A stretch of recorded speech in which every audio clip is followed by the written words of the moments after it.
Welcome to UTrade's Usapang Stocks Economic and Market Review. Tonight, our speaker will share their stock picks for the month of July, review the local market. They will also share some trading strategies, quick update about relevant economic and industry news, and our guest speaker will discuss about smart investing.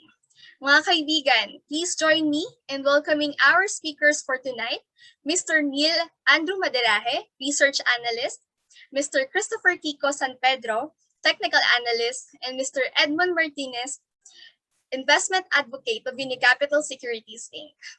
Good evening, Neil. Let's call on our first speaker. Good evening, Neil.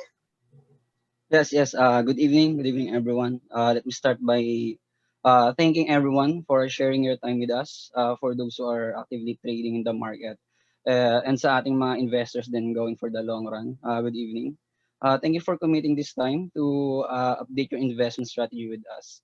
So if you're just starting or about to start your investment as well with the stock market, we welcome you as well, and we hope to guide you in your investment journey.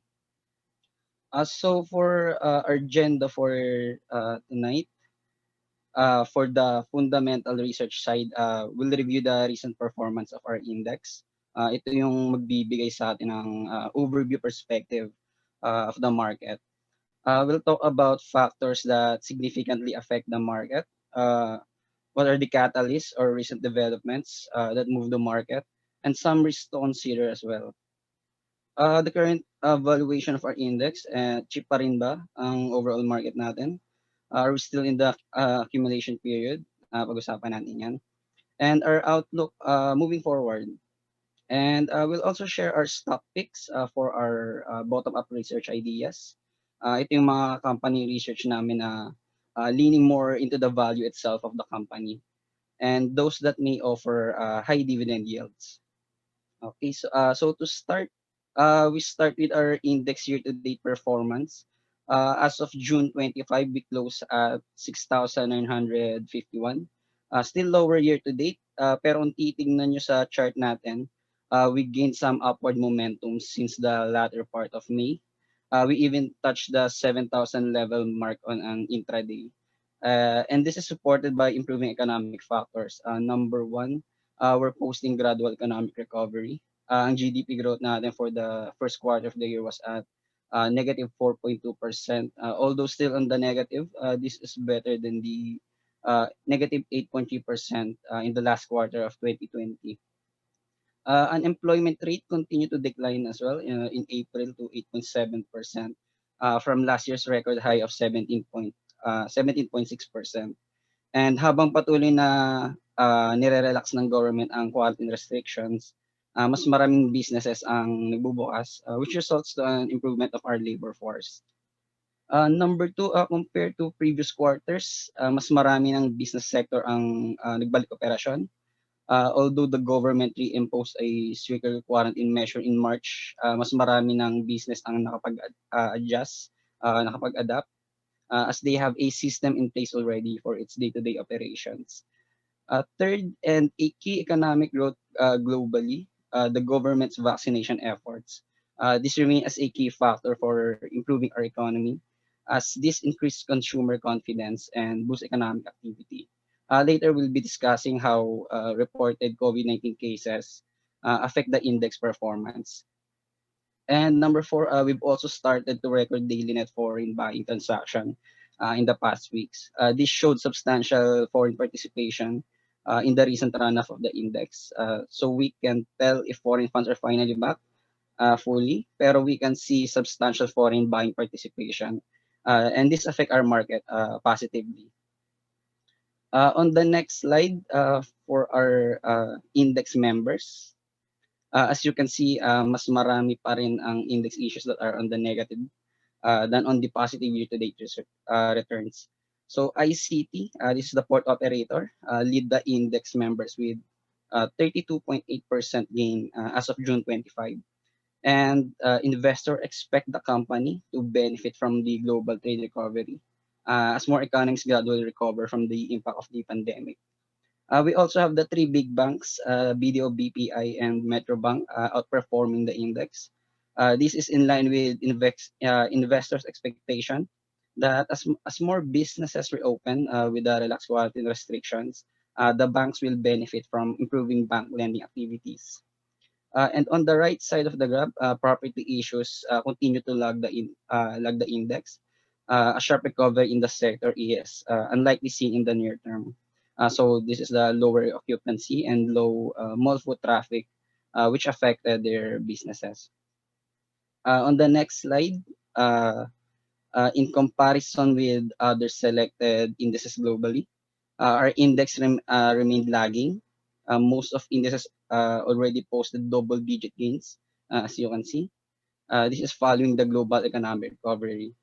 Of course, Taiwan reaps the reward of containing the pandemic at its early stage. S&P 500 even breaking record highs in the past week. On the next slide, with the positive outlook in the market, coupled by improving economy, trading activity also increased. Average value turnover for the month of June improved to 8.3 billion peso.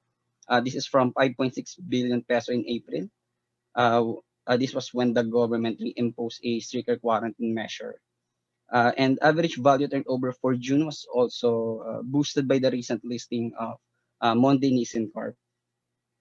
On the next slide, as mentioned earlier, we started to record daily net foreign buying transaction in the past week. However, these gains were also sold off in the latter period of June as foreign investors reacted to a possibility of sooner than expected hike in U.S. interest rates. And considering foreign transactions up to June 25, we record a 3.2 billion peso of net foreign selling for the month of June.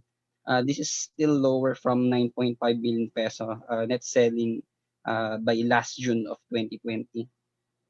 And I want you to take note of the 11.5 billion peso net foreign selling for the month of May this year. What's interesting about this is on the next slide, foreign participation of for the month of June was slightly lower to 45% from 50% foreign participation in May. So ibig sabihin nito, kahit we almost match the 50% foreign participation in May with 11.5 billion peso net foreign selling, we sustain that high participation percentage but with lower net foreign selling for the month of June. This tells us that as our economy improve with the vaccination drive, foreign net buying may gain traction pa moving forward. On the next slide, we reiterate this graph of PSEI relative to the new COVID cases recorded. We see a close inverse correlation of new COVID-19 cases and to the PSEI performance. So as you can see for the May to August 2020 period, as we record new highs of COVID-19 cases, ang index natin ay nag-decline. Then on August 2020, the government reimposed a modified ECQ. Ito yung 15-day request ng ating frontliners to give them at least time allowance support. And the ECQ proved to be helpful as daily active cases also declined in the following week. Then quarantine restrictions were then relaxed to GCQ in the months ahead. In the next period, from September 2020 to January 2021, as reported, COVID-19 cases decline and mas marami pang business ang nagbubukas gradually in the GCQ period. Our index gained some traction coupled with increasing consumer confidence. In the next period, starting around February of 2021 to March of 2021, so makita nyo tumaas ulit yung COVID-19 cases natin. And news of delays in vaccine procurement even worsened the economic outlook. With record highs of cases recorded in March, the government was forced to reimpose ECQ ulit in Metro Manila and its nearby provinces. This is to mitigate naman the spread of the virus. But this gave a downward pressure effect for our index. Then we now are in our current trend.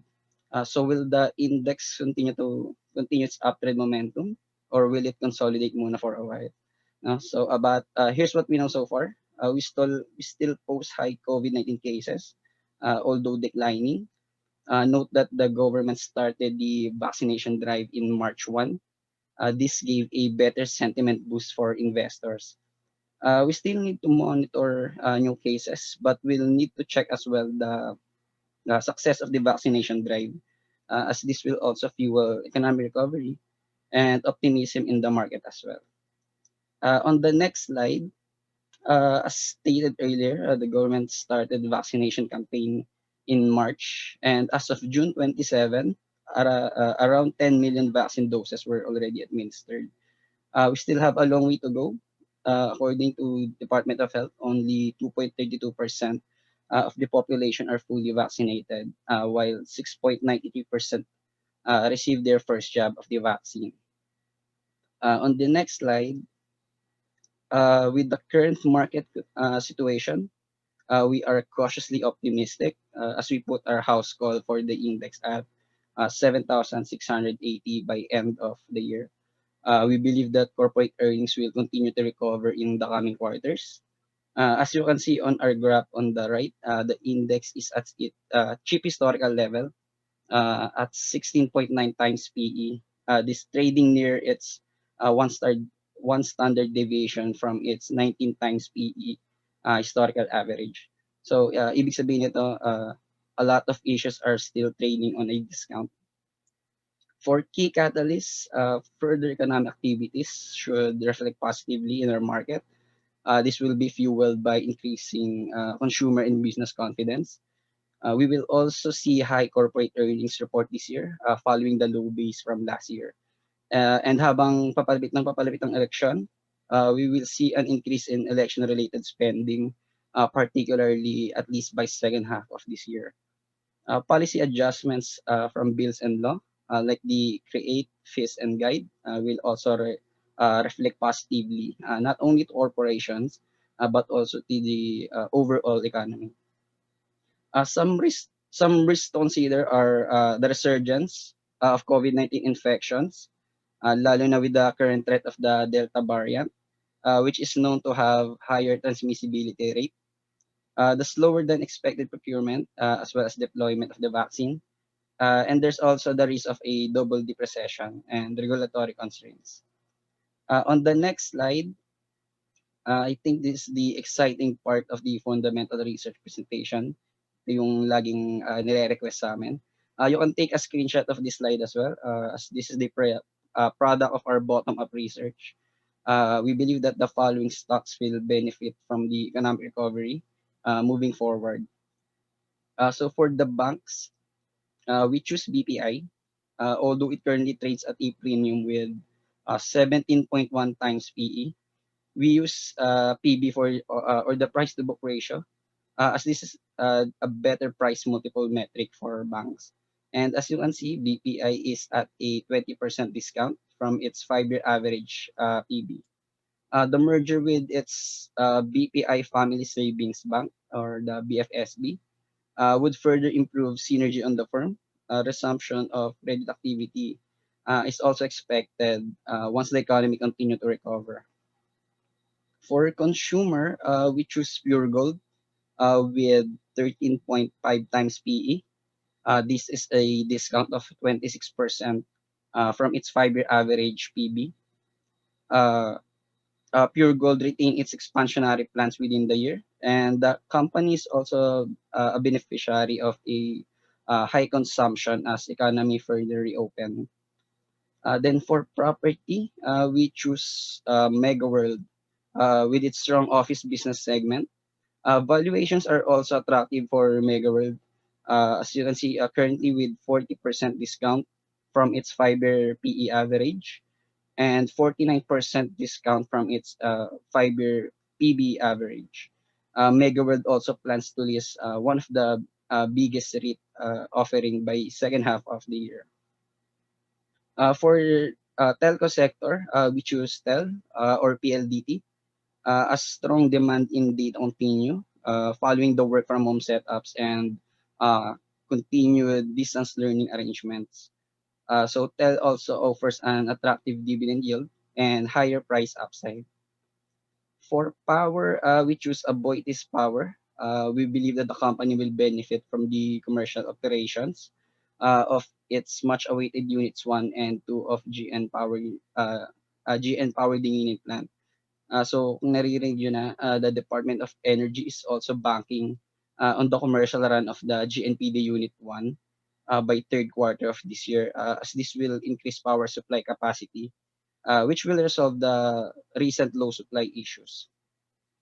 And then lastly, for cement industry, we choose Eagle Cement. We believe that the firm will continue to benefit from continuous infrastructure spending as the government ramp up its project deployment before the Duterte administration and by next year.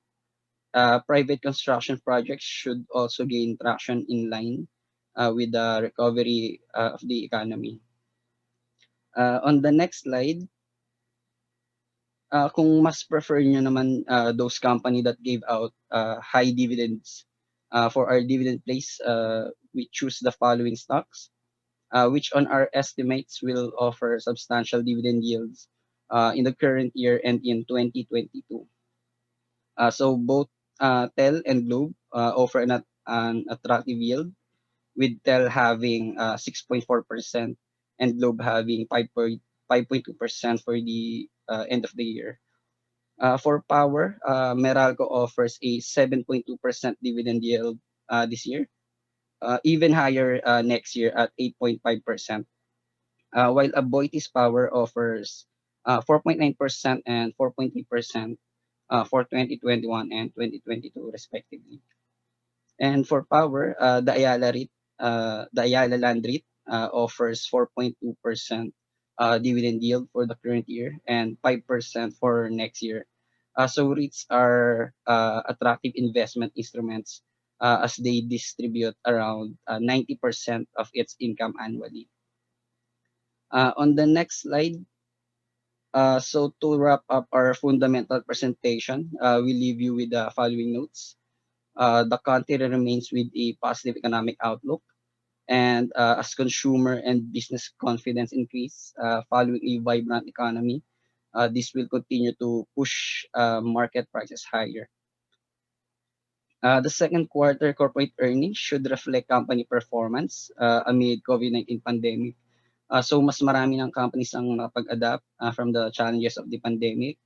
And with the low base effect, earnings report for the second quarter will reflect those company adjustment measures year on year. And tulad ng napag-usapan nating correlation ng COVID-19 cases and the index, COVID-19 cases and quarantine restrictions remain as a key risk factor affecting the market. And contrary to this, as we see success of the vaccination efforts of the government, it would also serve as a catalyst of the market. And lastly, keep your investments horizon, preferably long term, so you can capitalize largely on the current discounted market prices. There's no need to rush back in the market. Have a strategy and balance your fundamentals and technicals so you can have a better call on your investment strategies. So yeah, that's the end of my presentation. Later, we'll entertain your questions in the Q&A segment. Feel free to also use the Q&A tab here for your questions. But right now, I'll transfer the floor to our technical analyst, Mr. Kiko San Pedro. Good evening, Kiko. Good evening, Neil. Mic Good test, evening. Good testing. evening. Hello. Yeah. Solid solid presentation. Dami na naman nating natutunan. So, raise hands nga mga participants. Kumusta? Yun, kumusta yung mga, marami tayong natutunan today, no? Thank you very much, Neil, for the fundamental side, Thank no? you. Thank you. So, lalo kami may inspire ngayong second half of the year, no? Sige.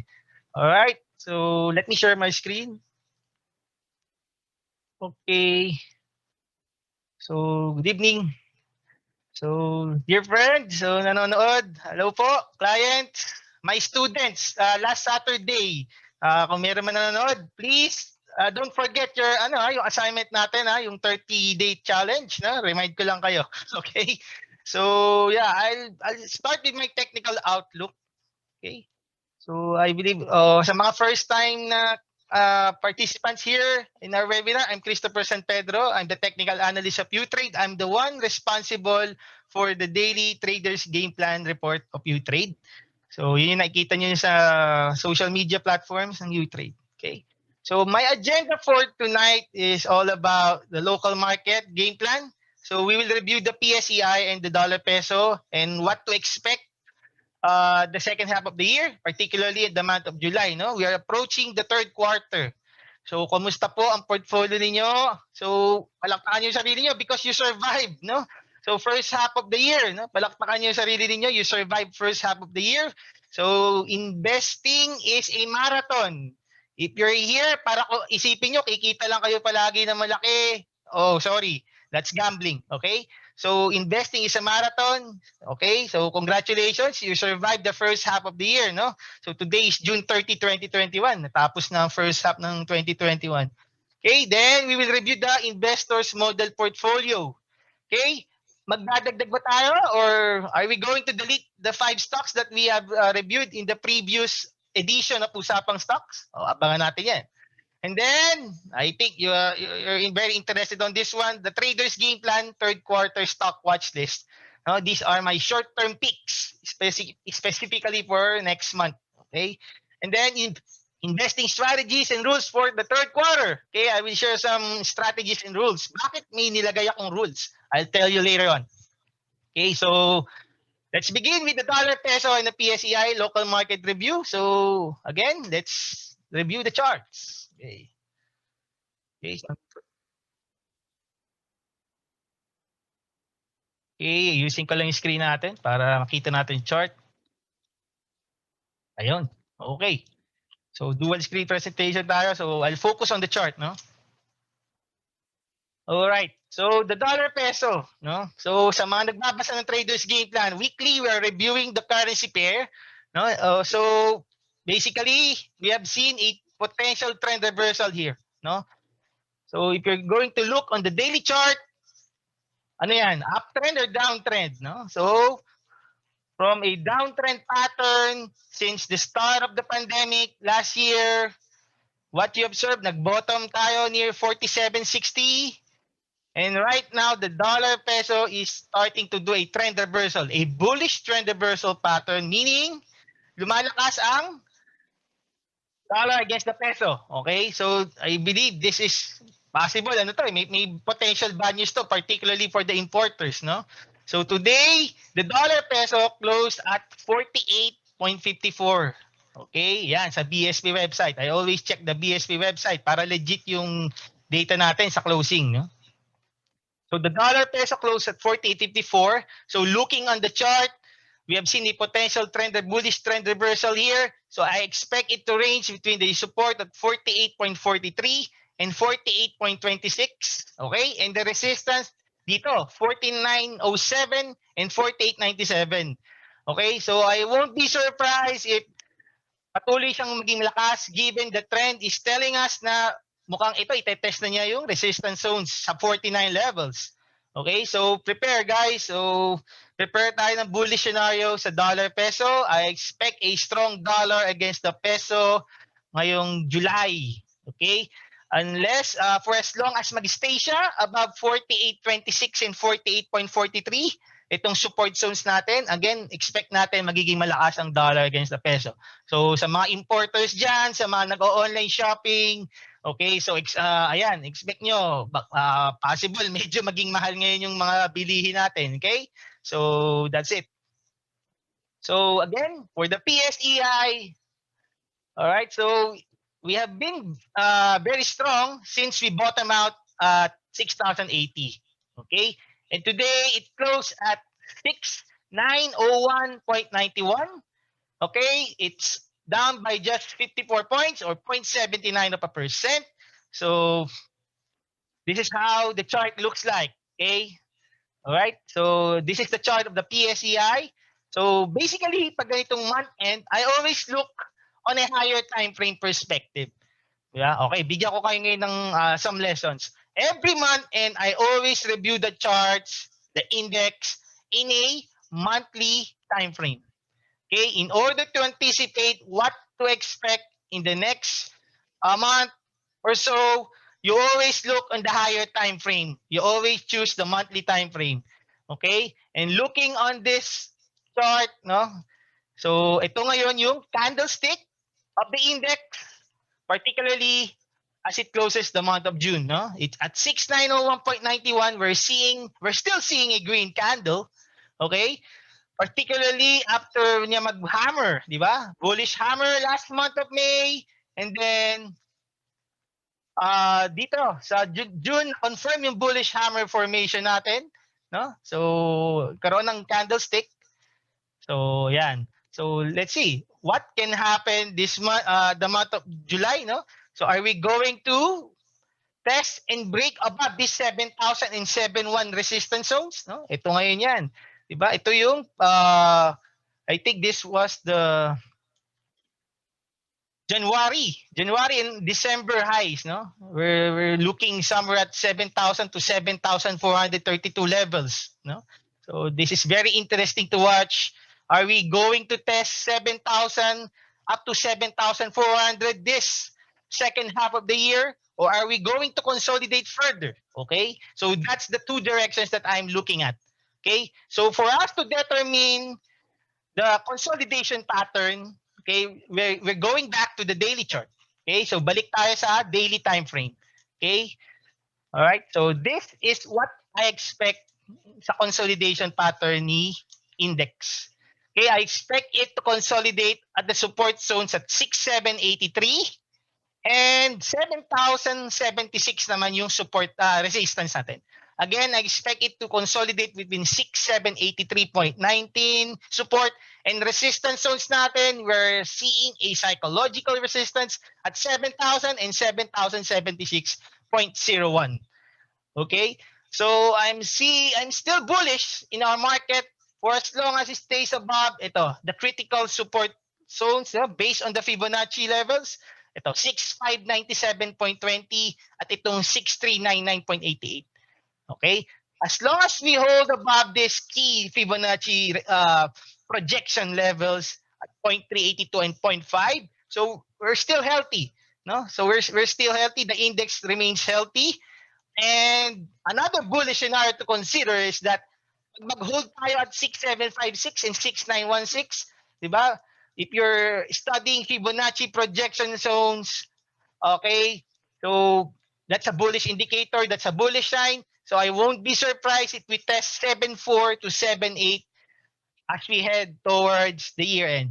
Okay? The only thing that the index needs to do for us to test 7,000, 7.1 to 7.4 if we stay above this 0.618 at 6916. Okay? So generally, I'm still bullish. Okay? So the strategy right now is to be patient. Don't chase. Abang lang tayo palagi sa dip. If you're going to see the trader's game plan report, palagi tayong, most of the recommendations are buy on dips, no?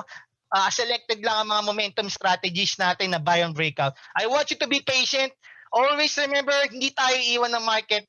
Diba? There will always be a healthy pullback. That's just like what we're experiencing right now, no? There will always be a major resistance zones na magiging resistance ng index. And every time that there will be a pullback, yun, part of your investment strategy, yan, mag-average ta. Ba? Pwede kayong bumili. Buy the dip. No? Average down, you can buy the dip. Pag mag-i-start pa lang kayo. So that's my recommendation. No? So rest assured, we're monitoring it daily. Should there be a bearish scenario, the bearish scenario, if we fall below 6.4, you will all be notified. That's one of your perks as a UTrade client. Daily, I'm monitoring this. Should there be a bullish or bearish scenario, you will all be notified. Rest assured. Okay? So that's it for our index outlook. So I'm going back to my presentation. Huh? So last May 2021, no, we introduced an investors model portfolio. Okay? This is specifically modified for medium to long-term conservative investors, no?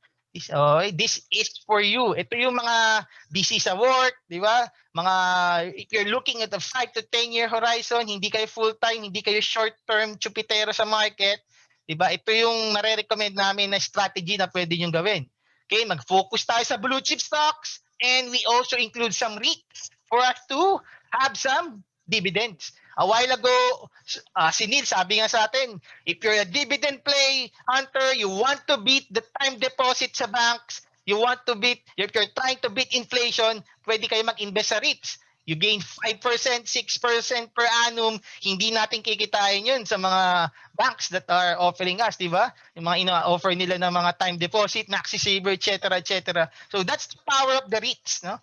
So that's why I included it as well sa stock picks natin. Okay? So if you're asking me, are we going to change our stock picks for the month of July?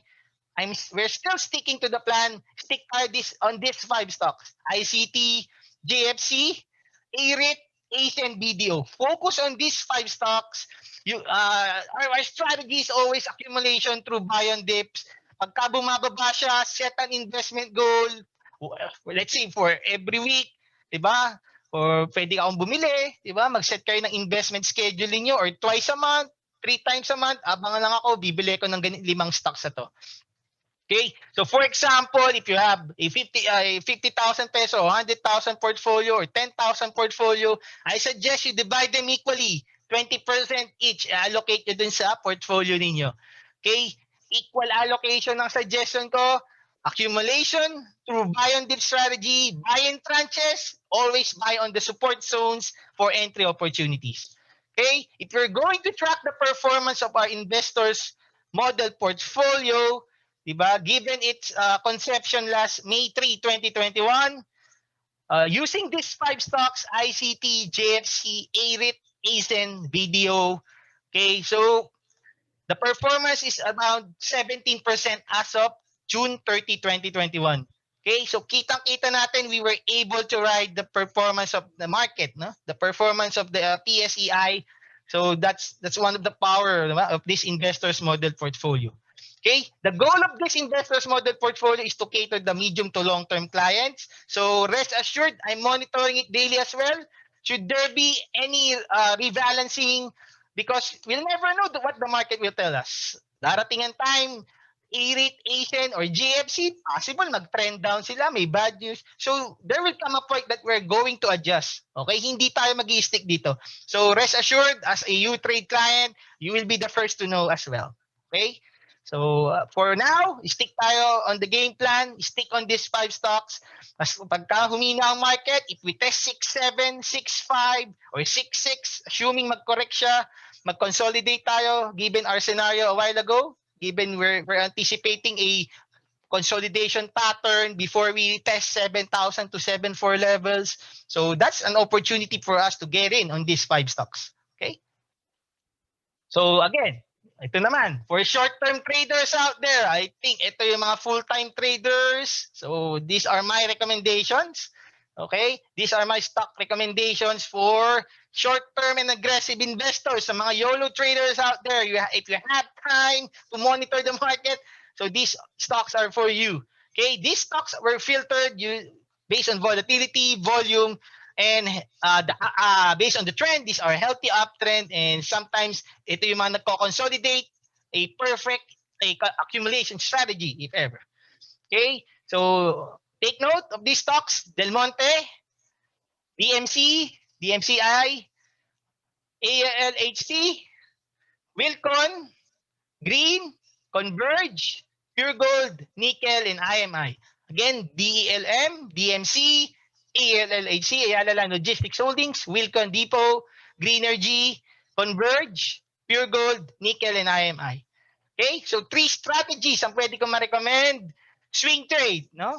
So kung Chupitero kayo, you buy on the support zone, you sell on resistance. If happy kayo sa 3, 5, or 10% profits, you sell. Chupitero tayo. You can also do momentum trading. If you love breakouts of resistance zones, you buy on the breakout, sell 3%, 5%, depends on your profit objective. I'm assuming Chupitero kayo, so most likely, dapat happy na kayo if the market is giving you a gains. No? That's part of your system. And then, pwede din kayo mag-trend following, accumulate. You buy on the support zones during consolidation, preferably the 20-day moving average. And then, Pag mag-breakout sa resistance zones, you hold na. Assuming the trend will be your friend, magiging uptrend na siya after the consolidation.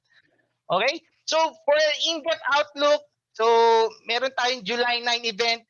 So, specifically, I will identify these stocks kung paano natin sila, paano yung mga entry and exit strategies. So, see you on July 9, 7 p.m. Okay? Reserve a slot now. Okay? Sa mga UTrade clients dyan, I believe naka-receive na kayo ng email. So, ito yung topic natin for July 9 and we will also review the index. No? Okay? So, investing strategies and rules for third quarter 2021. Okay? For my students last Saturday, di ba? Sabi nga natin, in order to fight, di ba? Yung emotions sa market, as part of our trading psychology training, di ba? Sabi natin, you need to have a system. You need to have a set of rules that you need to follow.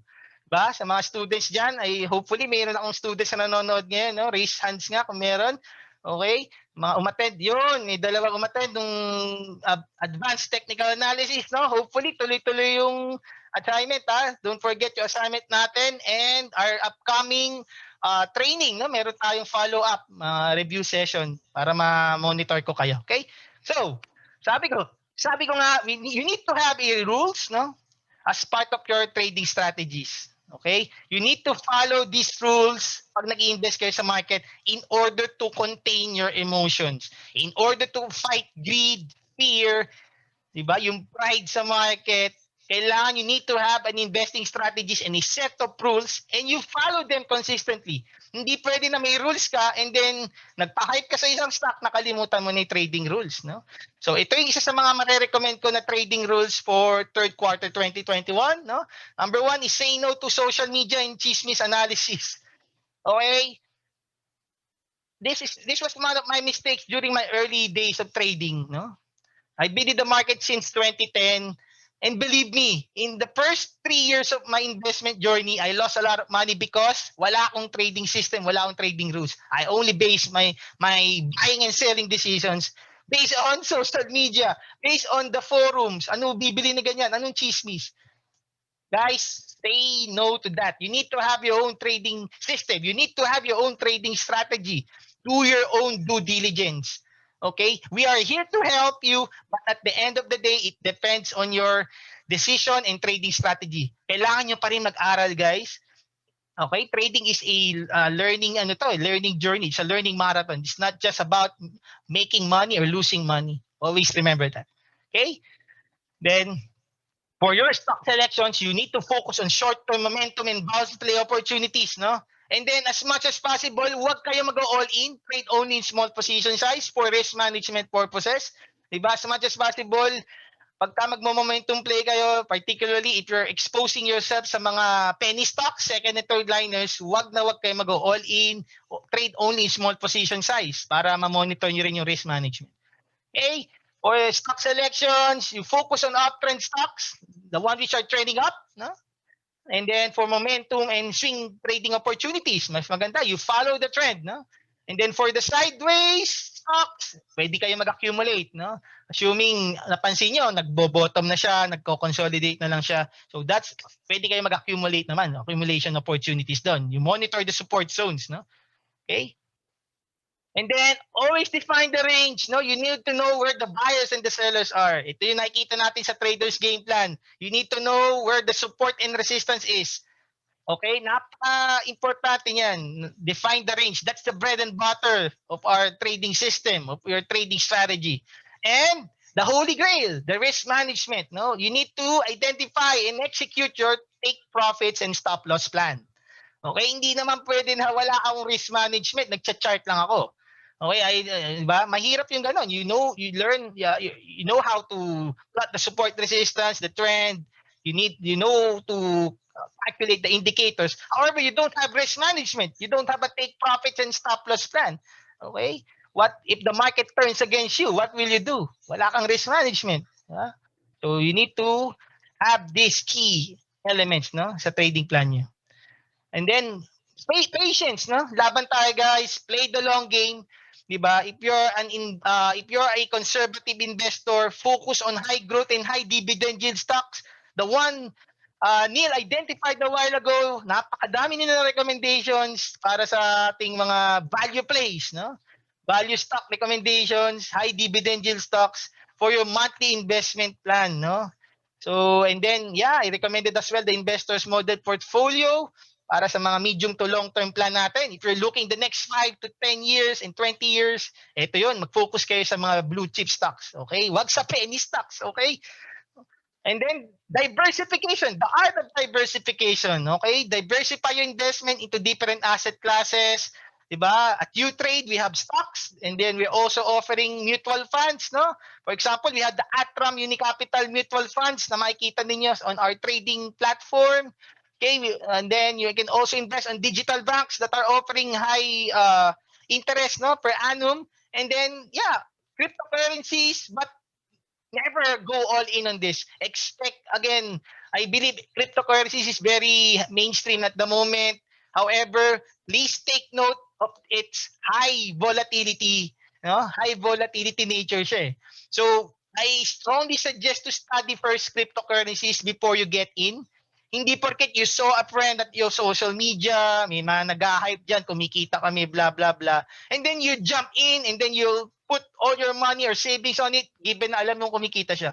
Okay, always study, due diligence pa rin. Hindi porket uso siya, magja-jump in na kayo. Aralin nyo mabuti lahat ng mga investment nyo into different asset classes. Alright? And then last but not the least, this was my lesson last May.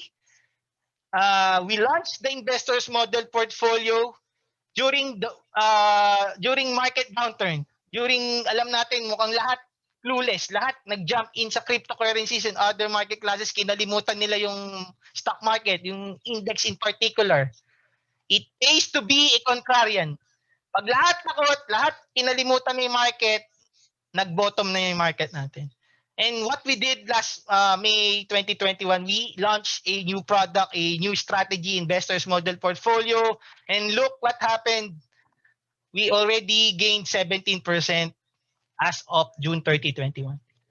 It pays to be a contrarian. Pag lahat takot, kinalimutan ng stock market, dapat nag-accumulate na kayo yan. Pag lahat greedy na, lahat mayabang sa market, and they say, all in, blah, blah, blah. Pag lahat masaya, dapat niya nagte-take profit na kayo, particularly if you're a short-term trader. Okay, it pays to be a contrarian in this market. All right, always remember that. Okay, and don't follow yung herd mentality. Okay, always do your own trading plan, your own due diligence, and all will be well. Investing strategies, again, create and define, execute your rules, and follow it consistently. Okay, in order for us to fight yung emotion. Okay, so that's it for my presentation. Thank you very much. And I'll turn you to our investment advocate, okay, Sir Edmund Martinez. Hello, sir. Hello, Kiko. Maraming salamat. It's very interesting, the things that you've mentioned a while ago. I think I'm really one with you guys. No, in Unicapital, we want you to always have your own strategy. We encourage everyone to build your own view. And then pag nabuo na yung view mo of the entire market, that really starts with the view of the economy. Kasi that's the foundation of every company, di ba? If the economy is doing well, that's a good sign that the companies in that economy is also going to perform well, no? Then you want to have your own strategy. Bakit? Because as we explain in our basic investment seminars, in the stock market, lagi natin tatandaan, if you are buying something, kunyari, you want to buy a particular stock, gusto mo yung Ayala, gusto mo yung mga whether blue chips or small cap, always remember that when you're buying a stock, there is someone on the other side who is selling to you. Diba? Kasi nagbebentahan lang tayo dyan eh.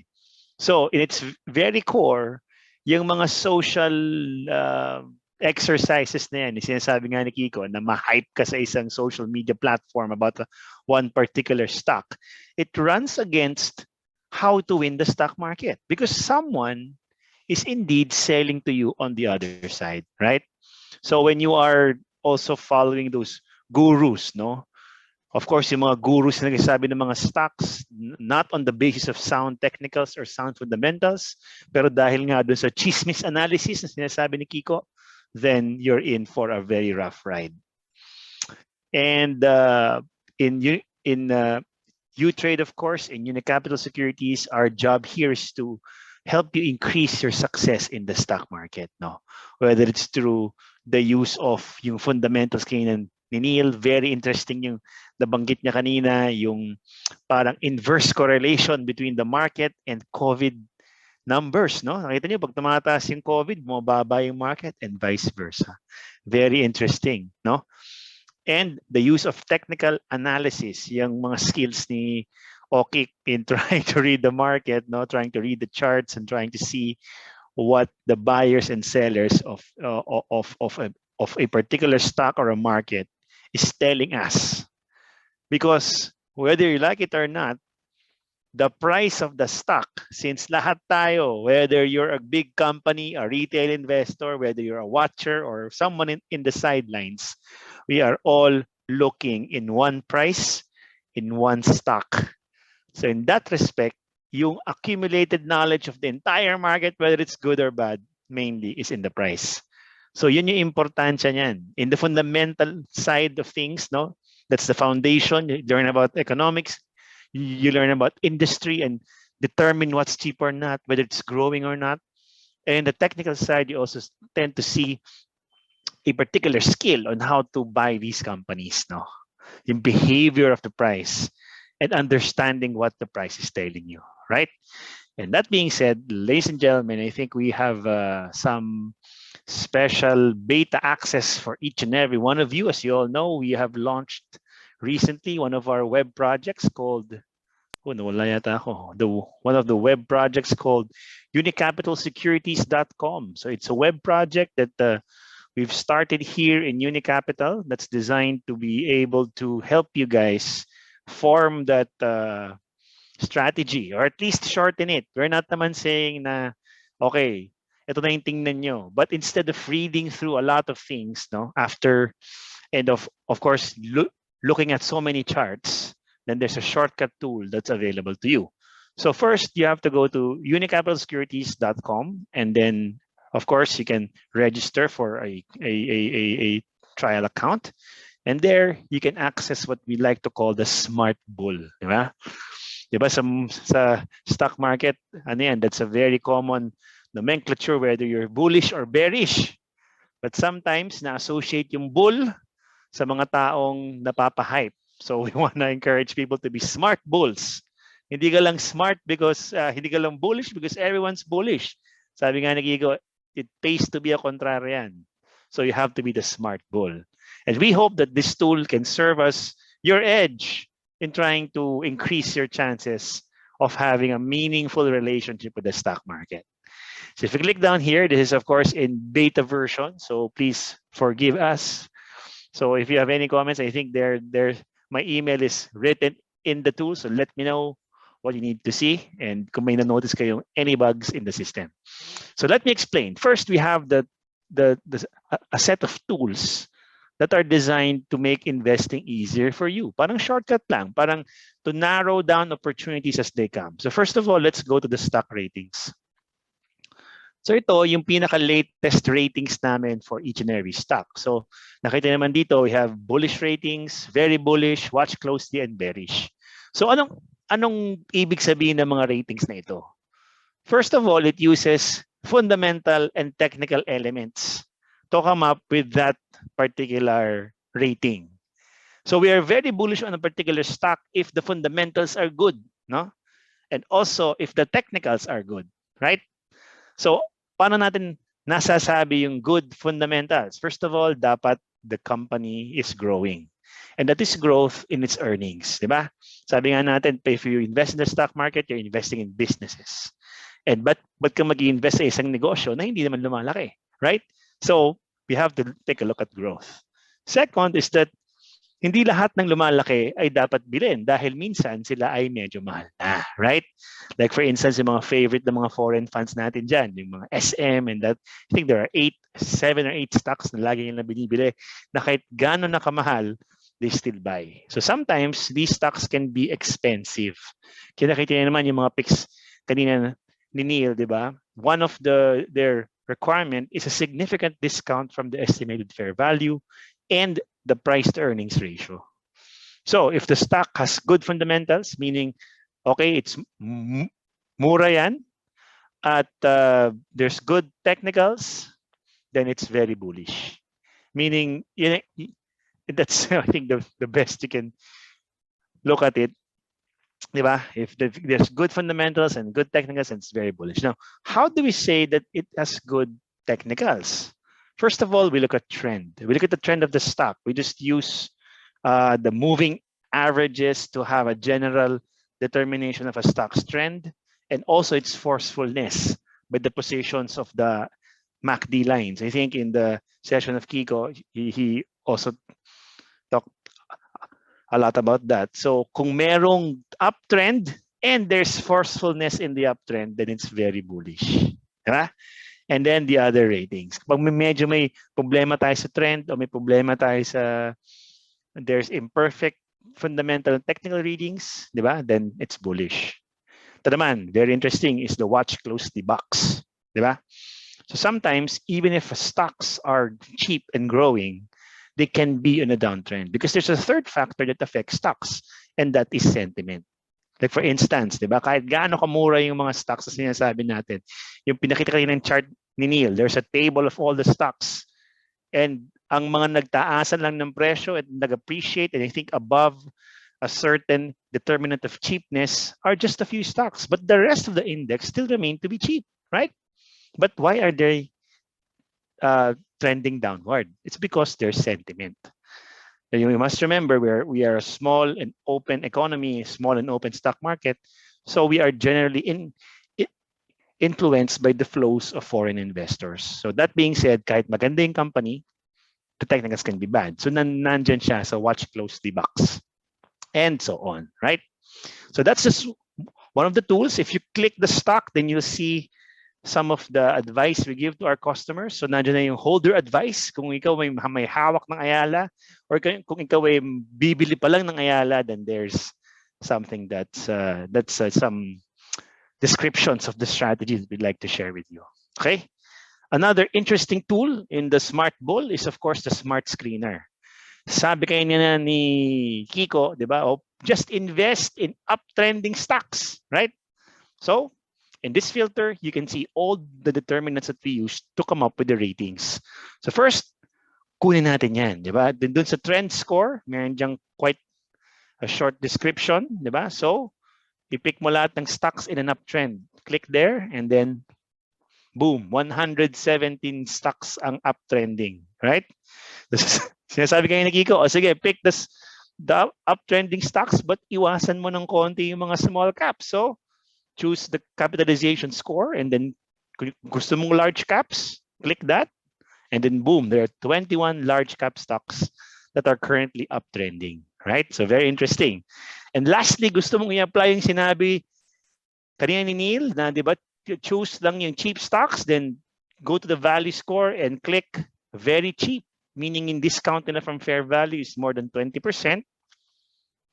Yun, may tatlong stock lang, guys. So, yun lang yung masasabi natin dyan. So, at least we tend to narrow down the universe for you when it comes to picking stocks.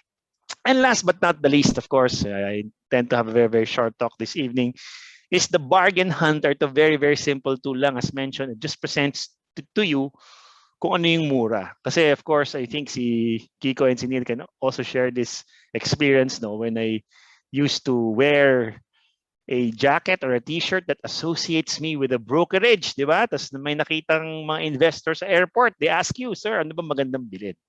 Kahit sa mga party, when they know that I'm from working in the stock market, they always ask me, ano bang magandang bilhin? Di ba? So, this is a tool na you can just log on and then register and see ano yung magandang bilhin. If you're only looking at cheapness as a determinant, then nandito na po yan. So we tend to classify all the stocks based on their distance from fair value. So pag heavy discount, meaning more than 20% discount yan po yung mga stocks. And nandiyan na rin po yung ating mga ratings for each and every stock. Okay? And then kung gusto nyo makita yung mga mahal, andyan po yun. So that's just based on our view of the price and of course the consensus fair value kung hindi namin siya covered. Okay, so again, just go to www.unicapitalsecurities.com. register and then check out the Smart Bull. Okay. Maraming salamat po. And I hope you were able to learn something from my session tonight. Alright, maraming salamat, Sir Ed. I think we can now move on to our Q&A session. Let's have Kiko and Neil back to the call. Alright. Hold on. Ayan. Okay, so for our first question, I think this is for Kiko, no? Meg, ano ko kaya ang mangyayari at sa PHR po? Okay, Meg sa PHR. Okay. So let me check my screen. All right. Okay, Meg and PHR. Okay. So I'm reviewing Meg in the past few days. So may potential siya. So what you see right now is a potential trend reversal, no? So we have been seeing Meg is downtrend siya since the start of January 2021, no? So itong trend niya, downtrend, but right now today it closed at 323. So napansin niyo, no? Ano napansin niyo? It's now attempting to break out of this downtrend channel. Okay? So basically, yung tinitingnan ko niyan are the 4 MAs to watch pagka ganyan nag-ano ako ng potential trend reversal. Okay, the first one is una, check niyo yung trend, draw the trend line. Coming from a downtrend, di ba, nag-attempt siya to break out of this downtrend channel. And then, yung apat na MA na ginagamit ko are 20, 50, 100, and 200-day moving average. So, simple moving average. The yellow line is the 20-day moving average. The blue line is the 50-day moving average. The red line is your 100-day moving average. And the black line is your 200-day moving average. So, every time a stock breaks and stays above the 50-day moving average, particularly the blue line, unang bullish indicator yan. Okay, and particularly, the next target to watch out for are the 100 and the 200-day moving average. Diba? Yan talaga yung magpapabullish sa akin sa MEG. Pagka na-test na niya itong 100 and 200-day moving average, somewhere near 335 and 346, saka ko siya i-plat na ganito na yan. So from a downtrend channel, you're seeing a transition to become a potential trend reversal. Okay? So, a while ago, I'm saying you need to know the key levels. You need to know where the buyers and the sellers are. So right now, given we're seeing a potential trend reversal, given it's above the 50-day moving average, we need to see where the buyers and the sellers are. No? So, saan yung personal resistance levels natin? Where are the sellers? Nandito ngayon. No? So, somewhere near 330. So, plot niyan, 330. And then yung next na resistance zones to watch out for will be yung ito, mga moving average. Pwede. No? Ito, somewhere near the 200-day moving average. Sakto rin dito sa resistance natin last April 2021. So, 343. So, yeah. So, we're plotting the support and resistance of the stock. So, support natin, ito, yung mga former resistance zones na last summer. So, we're seeing somewhere near dito sa 316 or 320. So, pwede natin ilagay dyan. 316. And ito, 306. So, this is now MEG key levels. No? So, you're seeing a potential trend reversal based on the trend and using the moving average. No? So, and then the key levels to watch out will be the support at 316, 306, resistance at 330 and 343. So, yan ngayon yung range consolidation natin. If it continues to become bullish, expect nyo, be-break natin itong 200-day moving average at 343 or 340 levels. Next target nyo na will be 360 or 380. So, that's MEG. No? Watch out, MEG. I think mai-screen din to sa Smart Bull natin. No? I think kasama na to sa mga pwede nyo i-watch out for. So that's how you do a trading strategy. You plot the key levels, you check the moving average for confirmation, and check the trend as well. Okay? Ano pa isang stock, Riga? How about PHR daw? PHR naman. Okay, so last but not the least pala, let me add a Fibonacci projection. So you need to plot the Fibonacci projections pagka naghahanap kayo ng trend reversal, no? So you plot the recent high and the recent low in the past 3 to 6 months. So isagad na natin ano yung major resistance natin for yung 52-week high natin for 2021. So we're seeing 430 and then the bottom 52-week low at 260. So sa mga students ko last Saturday, ano nga sabi natin yung mga key levels, no? 382.5, 0.618. Ito yung mga resistance zones to watch out, no? So yan ang pwedeng targetin ngayon ni Meg. And if it stays above the 0.618, assuming 365, yung next target na natin is yung golden ratio. Dito na, 127 and 168. So moving forward, pag naging bullish market natin, I won't be surprised if we go back to 430 to 5 pesos levels sa Meg.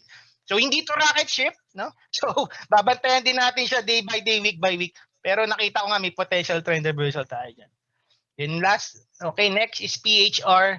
So si PHR, so for me, ayan, medyo downtrend pa rin siya. So kita natin yan. Let's plot the trend, no? So ayan. Delete ko lang itong mga iba kong levels, no? Ayan, para mas clear muna. Alisin mo natin MAs para makita natin yung trend, no? So ayan, okay. Ito yung mas clear. So, basically, mukhang nag-a-attempt siya. Yeah? Okay, nag-a-attempt siya to break out of the downtrend pero inconclusive pa for me given nag-fail eh. Diba? Nag-break out sa downtrend channel and then, di ba, nag-test yung 220, 230 and then right now, balik na naman siya sa 2 pesos, below 2 pesos. If we're going to check the moving average, ayan, bumalik na naman siya. After test yung 50-day moving average dito near 180 so 2 pesos, tinest yung 100-day moving average, but right now, bumalik na naman siya near 50-day moving average. So, expect natin, I think medyo range muna to, range bound. So, hopefully mag-stay na siya above the 50-day moving average, somewhere dito na. Dapat yan, 197 to 196. And then, yan ang support natin, then the resistance zones natin, itong 234 at itong 100-day moving average somewhere near 222. So, dapat for me, magiging bullish na to si PHR pagka nag-stay na siya above the 100-day and 200-day MA. But right now, medyo tricky pa siya for me. Watch lang muna, watch close lang. Mas gusto ko yung MEG kaysa PHR. Kasi, tingnan nyo guys, so value turnover niya 4 million lang, medyo illiquid. Compare nyo kay Mega World na 62 million. So, mas liquid kayo dito plus blue chip pa ito. So, I suggest mas mag-focus kayo kay Meg. Mukhang mas may solid trend reversal.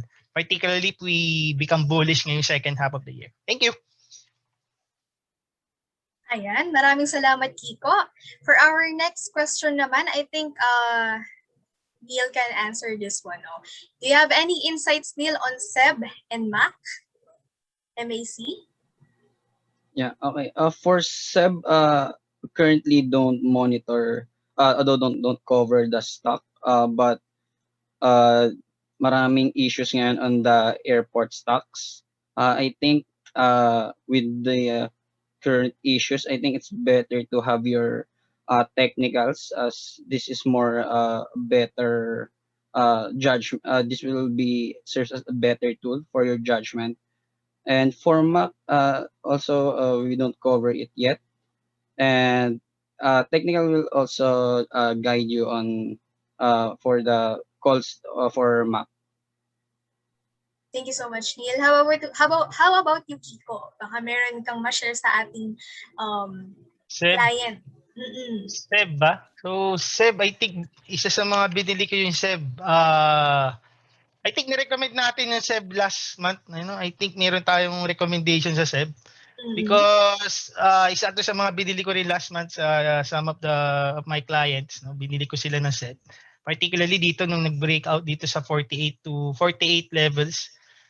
So, nung nag-breakout dito sa 48 levels, nag-buy on breakout strategy kami. So, I think nag-go hold na lang kami at the moment.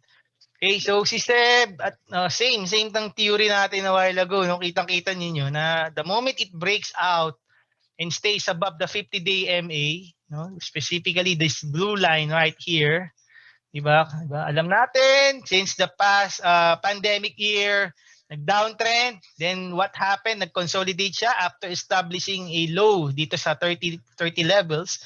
And minonitor ko siya Given, napansin ko ginagamit yung SEB na pang-deliver sa vaccines, di ba?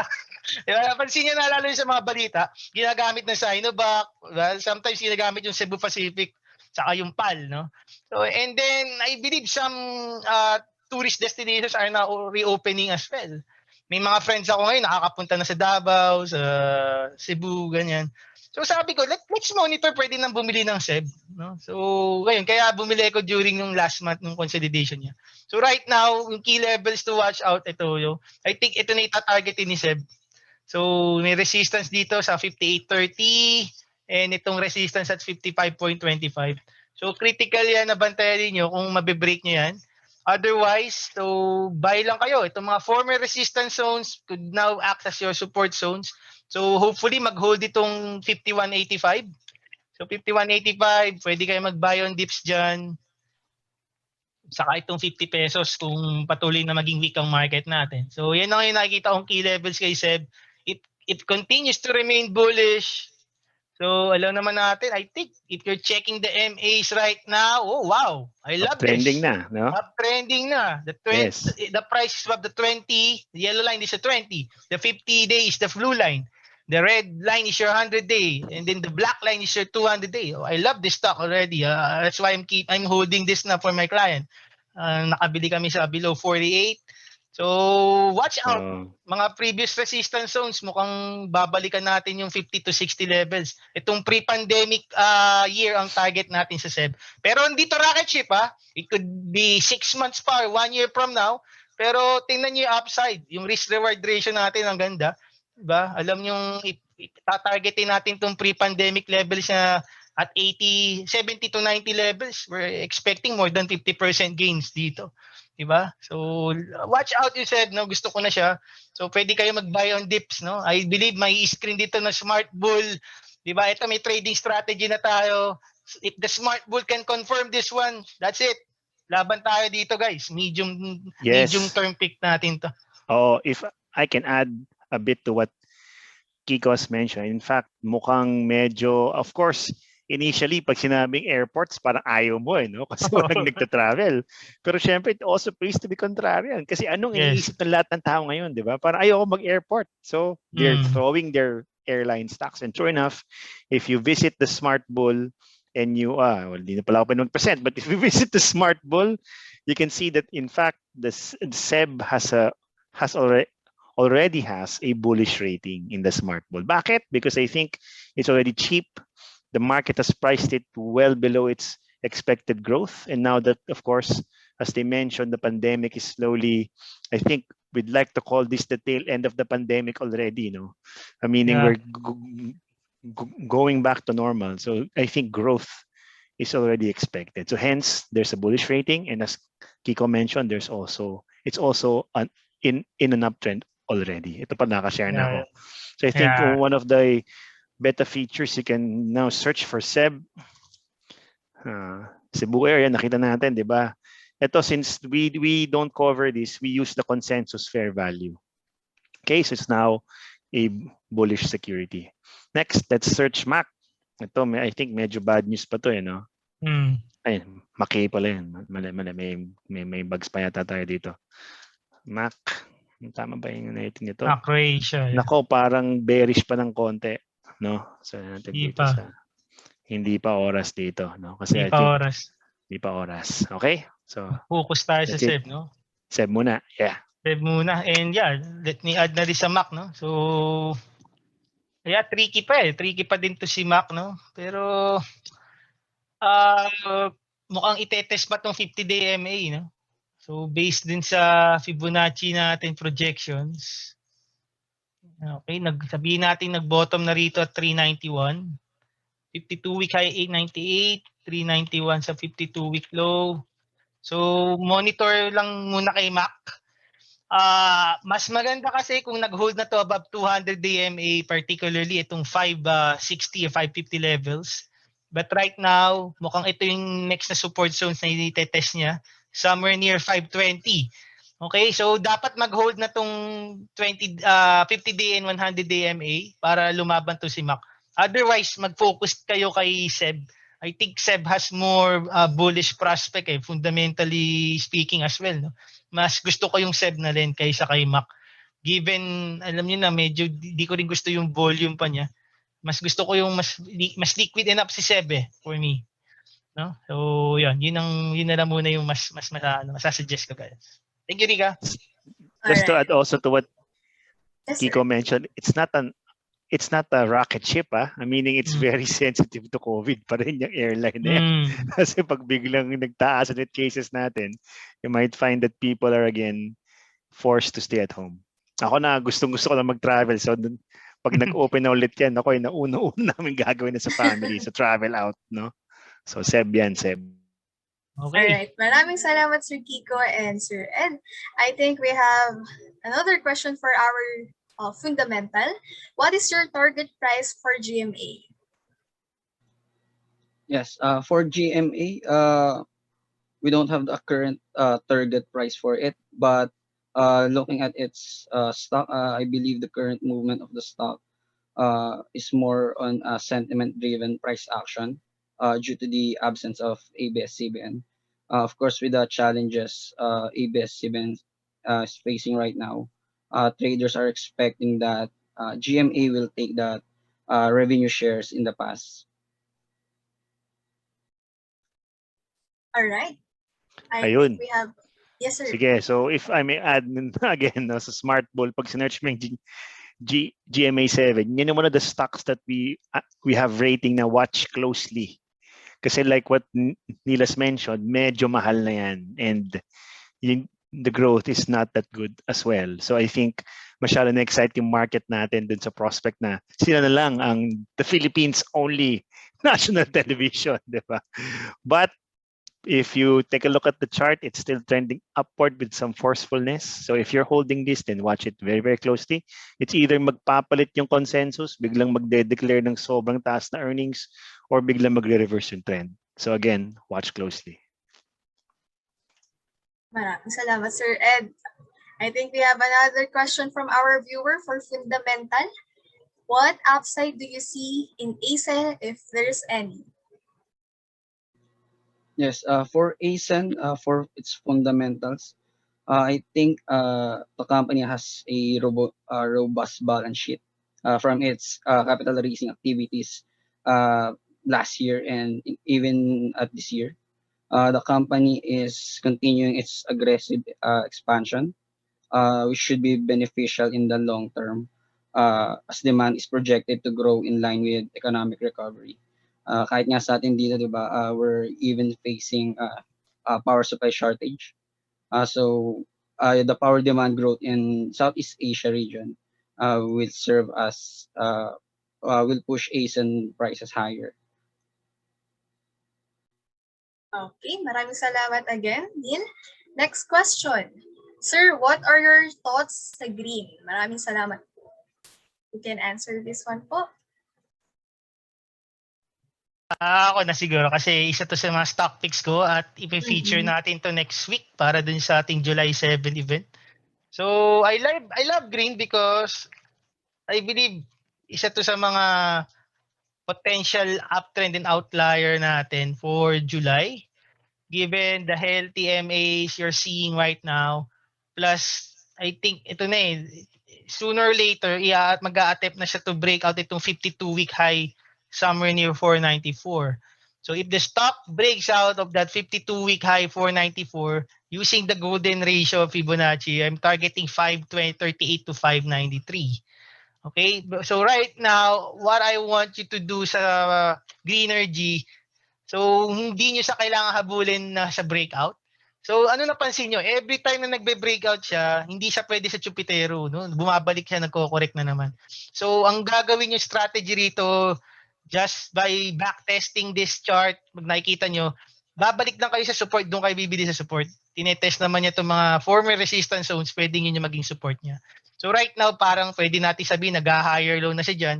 So pwede kayo magabang somewhere dito, no? 415, 420, at itong mga support zones near 4 pesos, 405. Okay, so abang lang kayo palagi sa support. And potentially, pag na-break na tong resistance natin at 452 levels, pwede targetin next na to, 460, 494. Eventually, magbe-break na siya dito sa consolidation na to na pinaplot natin yung sa Fibonacci. So, buy the dip, no? Gusto ko to pag nag-panic on Monday. Personally, nakaabang ako summer 410, 405. Doon ko inaabangan si Green. Pag nakakita ko ng mga ganyang red candles, pwede nyo siyang i-buy the dip. Ito yung perfect example ng mga swing trading strategy na sinabi natin a while ago. Okay? So, yun naman sabi ko. Buy the dip, abang lang sa trader's game plan sa recommendation. Pero basically, ito na yung nakikita ko sa kanya. 415 and below, pwede na kayong bumili. Okay, if I might just add something there, no? Gaya ng sinasabi ni Neil, ang problem with green energy, I think kahit yung consensus, walang view eh. So, it's rated no rating. So, meaning so we have no visibility of the price and its growth. But it's currently on an uptrend, as Kiko has mentioned. So, take care. So, you have to engage this on a purely fundamental basis. But just one of the interesting things that we also show in the Smart Bull is that we have some volume and net foreign ratings now. So as you can see here, it is rated as having strong outflows, I think. Yeah, so medyo ingat-ingat lang. Right. Maraming salamat, Kiko and Sir Ed. Again, we have another question for Funda. Meron po bang recent surge si ABS? For ABS, I think same lang din with GMA, more on sentiment-driven price action. Syempre as papalapit ng election, yung view ng market that ABS-CBN will receive again its license. Ito yung nagiging more of a speculative trade among market participants. For its fundamentals, they are hardly hit on last year on their revenues and income. So yeah, it's more on a sentiment-driven price action rather than on value investing. Ayan, maraming salamat, Neil. I think we can entertain 2 more questions, no, speakers? Is it okay pa ba? Go lang. Laban. Alright. Go lang. Sige. Okay, so for our next question, I think this is for technical naman. Sir Kiko, saan mo ginagamit yung EMAs as opposed to MAs?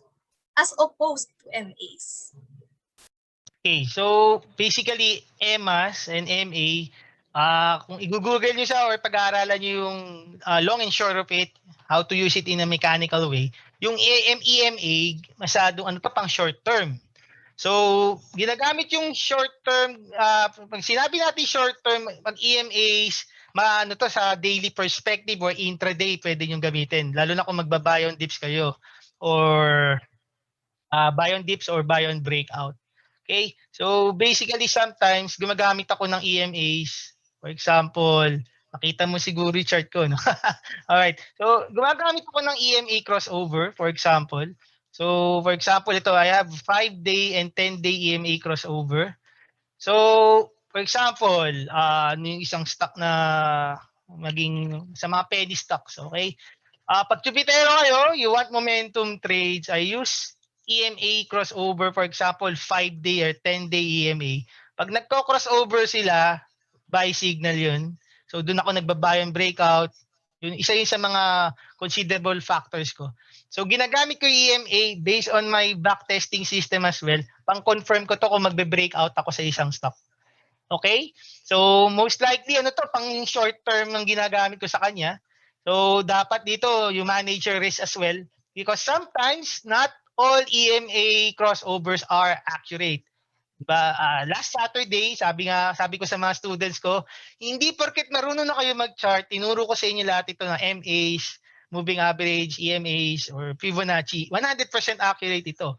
So, dapat kailangan i-monitor nyo pa rin day by day. Lalo na pag penny stocks, liquid stocks ang binibili niyo, dapat monitor nyo pa rin yung risk. Sometimes may fake breakout, sometimes marami na rin sellers during the day. So, dapat naka-ready na rin kayo mag-take profit. So, yun ang ginagamit ko sa EMA, pang chupita, pang buy on breakout. Moving average, pang trend ko talaga siya. Yun ang favorite ko, pang trend following. Because Actually, as you grow old, being a trader, I think mararanasan nyo rin ito. As you grow old, you become more familiar with the market. Dumarating yung time na gusto niya mag-trend following na lang. Kasi basically, stressful mag-momentum din eh. Stressful maging chupitero. Okay? Take it from me. I've been in the market in the past 12 years. Darating yung time pagka nakasurvive ko sa market na sasabihin nyo, ay, maganda pala mag-trend following na ako. Saka na maging chupitero. Pero ngayon, hanggat youth kayo, hanggat bata kayo, go lang. Kung saan kayo mas comfortable, go lang. Pero ang goal kasi diyan dapat profitable. Kung saan kayo profitable, comfortable, dun kayo. At sa discovery yan, if you mix and match the system, develop your own trading system, we now have the smart bull, you now have the knowledge of technical analysis and fundamental analysis. If you combine them together, hopefully this is a holy grail of what we are offering right now at UTrade, at Unicapital Inc. na makakapitalize natin.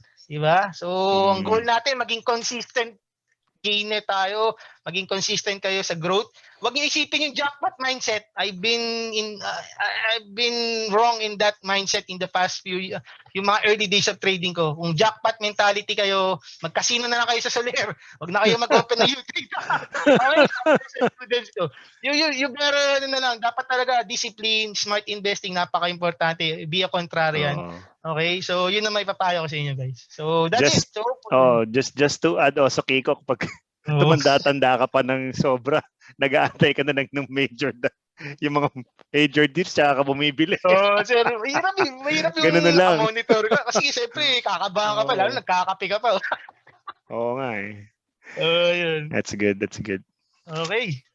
Alright. May question pa rin ka, no? Okay na, no? Sige, okay. Yes, I think for our last question, Kiko, may pahabol pa sila. Pwede to, ano po ang cost ninyo sa ating DDMPR? Alright. DDMPR. Sir Ed, baka pwede smart bull. May feature ba tayo bago ko sagutin? Oo, then. Tingnan natin kasi mukhang nag-reverse na yata yun eh. Di ba? Tingnan natin. Let me check. Gamitin natin yung secret weapon. DDM. Ano nga ba ticker nun? Naku, parang hindi pa yata natin nalagay. MPR. Wala ba?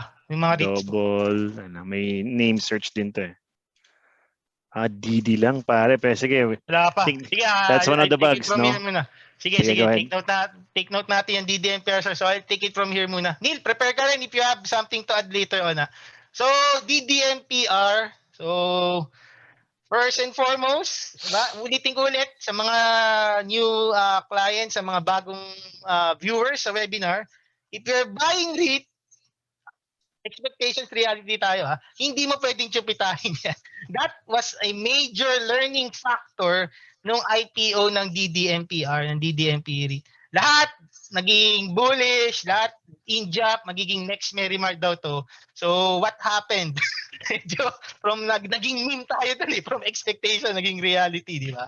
So yun ang unang lesson. If you're buying REIT, medium to long-term perspective ka rito. Ang goal nyo rito, to beat that time deposit, talunin natin yung inflation, lalo na if maganda yung dividend yield niya, if it is above 5%, 6%, di ba? So, yun ang gusto ko sa REIT, kaya pang medium to long-term talaga to. I have one client, I believe she's watching right now, sabi nga niya, pag bibili ako ng REIT, medium to long-term ko na lang siya. So, yun. Actually, yun yung lesson talaga. Tinuruan niya ako ng lesson na medium to long term ako. So right now, hold lang kasi medium to long term investor ang goal niya sa DDMPR. Ang goal lang niya, talunin yung time deposit. Di ba? Bumili ko ng IPO, ang goal ko, kahit iparada ko yan sa major banks, hindi ko kikitain yan. Okay? So right now, punta na tayo ngayon. Alam niyo na, expectation reality, hindi niyo ito chuchupitahin. So kung gusto niyo bumili ngayon ng DDMPR, so gusto ko siya given. Tingnan natin kung na-cover ng MA, no? So, meron akong 50-day MA na na-cover na. Given, actually, hindi pa siya masyadong accurate. Actually, may bug pa to kasi short pa lang. Kaka-IPO pa lang niya. Though, ang gusto ko dito sa DDMPR is, kumbaga, potentially may bottom tayo rito sa 190. If you're looking on the chart, mukhang mayroong solid support here sa 190. So, right now, we need to plot yung Fibonacci Projection sa mga students ko. Diba? Sabi ko nga, you plot from the recent high of 240 in the recent low. So, plot nyo siya. So, pag pinlot nyo yung Fibonacci projections, you will come out with this potential na mga resistance zones. 0.382, 0.5, 0.618 until you go 1 and 1.1618. So, ano napansin nyo ngayon sa DDMPR? So, given this is the last question. So, yung nag-act as resistance zones, it's very clear itong mga Fibonacci projections natin, di ba? Saan siya nagre-resist ngayon, di ba? So dito, somewhere near 216, di ba? 210. So ito, after establishing a bottom here, tinetest niya ngayon ito unti-unti, 215, 209, at yun, di ba, na-break na ito, di ba, nag-resist siya. So after that, assume na lang natin, sabi ko nga sa traders game plan, dapat mag-hold na itong former resistance zones niyo, ha? 197 and 2, para ang value moves niya is, ganito na, ganito pwede mangyari kay DDMPR. So, sa yung araw natin.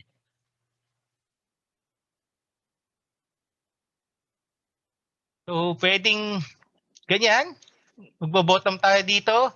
And then, pag nag-hold yung 197 and 2, itetest natin yung, again, yung resistance zones natin, itong 209, 215. Ano yun next, guys? Ito na, 221. And then, eventually, value ulit. Itong, pagka magko-correct na naman siya, itong mga former resistance zones natin at 210, 209, pwedeng ito na yung support natin. And then, eventually, bam! Pwede na to. Babalik tayo above IPO price and eventually 250 to 270 pag nag-hold na to above 220. So if you're studying Fibonacci projection levels, so ayan, meron tayong lessons ngayong gabi. Hopefully marami kayong natutunan ngayon. Yan yung tinuro ko din sa mga students ko last Saturday, no, sa UTrade. So for me, potential trend reversal tayo nakikita kay DDMPR. Assuming it holds above 197. So yan ngayon yung plot natin ng trend. So watch out for DDMPR. Kung magbibelow, pag near 197 pa to, 196 mo, kung pwede nating bilhin. And I think masa mahigit 5% na yung dividend yield nito, no? Pag nakabili kayo below 2 pesos. So yun ang habol natin dito. Hindi kayo chuchupita dito. Ang habol natin dito, you can buy as low as you can to enjoy yung higher dividend yield na potential kay DDMPR. Okay? So expectations, reality, ha. Wag kayong bibili ng DDMPR para sabihin nyo, chuchupitahin nyo yan. Okay? Ang goal nyo rito, medium to long-term investor kayo. Thank you. Yeah, to add lang din sa DDMPR, for its fundamentals, we see it as a purely dividend play. Most of REITs naman by Philippine law are required to distribute at least 90% of its income annually. So buying any REITs, dapat yung purpose nyo nga is you will hold it. Sabi nga ni Kiko, by medium term. But as the portfolio inside the REIT increase, it's still a viable investment for the long run. Oh, just to add to what Neil said, kasi I think the basket is composed of commercial properties, no? So it's your chance to actually invest in commercial property without the hassles of having tens and millions of pesos. So that being said, it's a unique investing opportunity. Marami dyan, of course, in the pandemic, mga naglalako ng real estate as investment, no? But I think this is much more suitable for retail investors because it's liquid and it's required by law to declare 90% of its income to its shareholders. Tapos may mga tax advantages pa for that particular REIT. All right. Okay. Maraming salamat. I think we can now end this webinar na. But of course, before we end this webinar, let's ask our speakers if you have any last message to all our viewers, sa ating mga dear clients, sa new viewers natin. Meron na po ba kayong gustong sabihin sa kanila before we end this webinar? Yes, Sir Ed? Ako, sige, all right. So, the stock market is not a sprint, guys. It's a marathon, no? So, every time you trade, I think you have to give yourself a chance to make mistakes because I've known good traders, known best proprietary traders, and they can only, I think, call the market accurately 7 out of 10. So, ibig sabihin, meron pala silang margin of error na 3 times. So, you have to give yourself that. And of course, ang simpleng principle lang dyan is instead of, kunyari, you have a portfolio, hatiin mo sa 100 trade. Kasi iba dyan, parang trade 1/4 of the portfolio, 1/2, minsan all in pa, di ba? So sa akin, I like to cut it in small pieces if that's your type of investing, give yourself a chance to make mistakes, because the market is an inherently difficult game. Maraming salamat, Sir Ed. Okay, Kiko or Neil? Do you have any last message to all our viewers? Yeah, sige. Ako na lang muna. Again, thank you for spending your time with us. We hope you shared valuable information for investment strategies. And as far as the fundamentals are concerned, again, capitalize the large discounted market prices today by investing for the long term. So yeah, that's for me. Maraming salamat, Neil. How about you, Kiko? Okay. So, a while ago may nakita rin ako sa chat how to be a student daw. So, first thing is first, mga student ko ay UTrade clients and I'm doing it for free. So, abang kayo kay Rika sa mga announcement namin sa UTrade. Magkakaroon kami on July, no? Basic technical analysis. And moving forward, meron din kami mga advanced technical analysis. Okay, we're doing it for free because we believe na ito yung crusade namin, kaming tatlo, kaming apat, Sir Ed, Neil, Rika, ako. Ang goal namin is, yun nga, maging profitable tayo in the long run. Okay? Alright, sabi nga ni Sir Ed a while ago, hindi tayo perfect. Tandaan nyo, huwag kayong mag-aim na maging perfect trader, perfect investor, jackpot ako, 1 million, kikita ako in 1 month. Ang goal nyo palagi, tandaan nyo, maging consistent. Maging consistent na matuto sa market, maging consistent sa gains, maging consistent sa pag-cut ng losses to protect your capital, at maging consistent kayo na maging humble enough. Sabi ko nga yung Saturday, the moment you say na you already beat the market, naging mayabang na kayo, yung emotion nyo, dumaan na sa pride, that's the start of your downfall. Yun ang iiwasan ninyo. Okay? Take it from me. I experienced that. Yung maging mayabang Alala ko ako rin sa yan. early years of trading ko. All in ako na all in. Wipe out ako. Okay? Take it from me. Okay? So, yun. So, tama. Marathon tayo. So, embrace changes. Alisin yung ego ninyo. Okay? So, that's it. Thank you. All right. Ayan. Once again, we'd like to thank Mr. Neil, Mr. Kiko, and also Mr. Ed for sharing your insights and knowledge with us. Thank you also to the participants who joined us tonight. But before we end, meron pa tayong announcement, syempre. Ayan. Join with us, our UTrade official community. This is a free registration po for more news and updates. So kung gusto nyo alam ng mga trading strategies, updates sa market for fundamental and technical analysis, dito lang po kayo makakita. Sali na. Open din po ito sa public.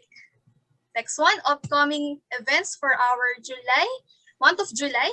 How to build your wealth through stocks. We have on July 7, July 14, and July 21. This is an Investing 101 webinar po. So our speaker is our investment advocate, Mr. Ed Martinez din. Ayan. Yeah. Linggo-linggo na yan, guys. Yes, every Linggo-linggo na yan. Wednesday. Yes. Ayan, kita-kits po tayo. So mag-register na po kayo sa aming social media accounts. Andun po ang ating registration links. Next one, ito yung sinasabi ni Kiko na technical market outlook for July 2021. See you guys on July 9. Inaabangan ko rin yan, Rix. Kaabang-abang na, sir. Ayan, Oo. abangan natin yan, Neil. Abangan natin si Kiko. Magdi-discuss ng maraming updates yan. Yeah. So ano yan, dissection tayo. Specific saan tayo bibili, saan tayo magbebenta, Nako. saan tayo magkakat. So, ma-juicy session yan. So, abang Oo. tayo dyan. Then, And saan this kayo is also bibili ng open to portfolio? public to. Wow, nice. Open to nice public din to. So that's a Invite good nyo na yung friends news. nyo. Invite Bihira your lang friends, yan, guys.